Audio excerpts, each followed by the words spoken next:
Pat Milton is a senior producer with the CBS News investigative unit, and she joins us now with more on the other prisoner involved in today's swap, Viktor Bout. Hi there, Pat. So give us a bit more background here. Who exactly is Viktor Bout, and why was he in U.S. custody?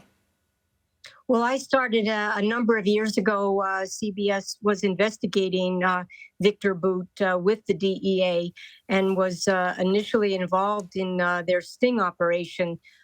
He was known as the Merchant of Death because he had all these military, a whole fleet of military Soviet aircraft that he had bought up after the fall of the Soviet Union, and was supplying arms, transporting them, and selling them all around the world to supply rebels and different military juntas in South America and in Africa.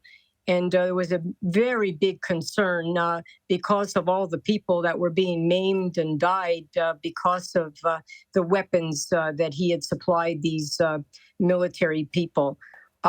So there was a big round table with Juan Zarate, who was with the White House at the time under President Bush.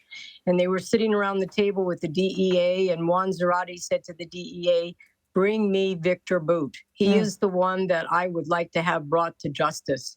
And the DEA devised a sting operation where they had not an undercover, but an informant that was Spanish speaking, and he portrayed a FARC, a Colombian terrorist, and pretended that he was looking to buy arms from Viktor Bout. And Viktor Bout bit on it, and they tried to get him to various countries to do the operation to sell the arms because they needed to have him in a country where they could extradite him. They finally, after months and months, convinced Bout to leave Moscow and to come to Thailand. Thailand was picked again because of the extradition treaty that we have with them. And they had a meeting, and he agreed to supply hundreds of surface-to-air missiles and various weapons to this person that was an imposter, pretending he was with the FARC of Colombia, South America. And when that deal was made, it was recorded by DEA agents who surrounded the building. They went in and arrested him along with the Thai police officers, brought him to the United States through an extradition, after an extradition hearing. And then he faced a court trial in Manhattan federal court in New York and was convicted.